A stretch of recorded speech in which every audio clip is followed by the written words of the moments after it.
Assalomu alaykum. Men Hamidov G'ayrat, Toshkent Kimyo texnologiyalar universiteti neft va gazni qayta ishlash kimyo texnologiyasi kafedrasi 3-bosqich talabasiman.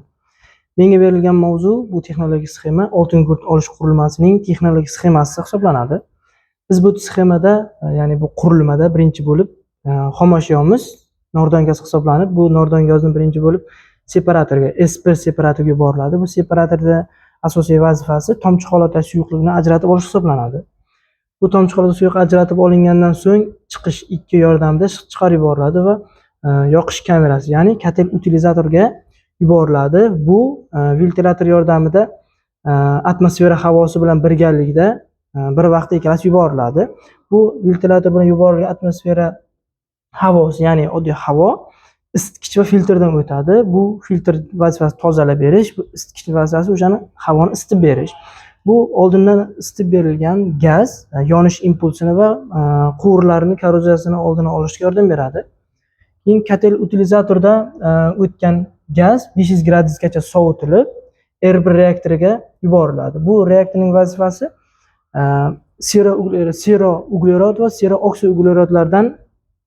uglerodlarni gidrolizlaydi.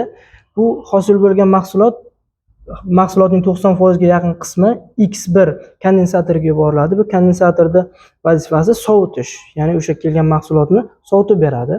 Sovutib berilgan mahsulotimizni R2 reaktoriga yuboriladi. Bu reaktorda yuborilgan mahsulot past bosimli suv bug'lari hosil bo'ladi. Keyin shundan so'ng R2 reaktoridan yana mahsulotimiz, ya'ni o'sha xom ashyo X2 kondensatoriga yuboriladi. Bu yerda ham kondensatorning asosiy vazifasi o'sha sovutish. Bu yerda ham sovutib, yana R3 reaktoriga yuboriladi. R3 reaktorida ham bu yerda o'sha havoni, o'sha par bug'larni, past bosimli bug'larni ajratib olish hisoblanadi va undan so'ng oxirida X3 kondensatoriga yuboriladi.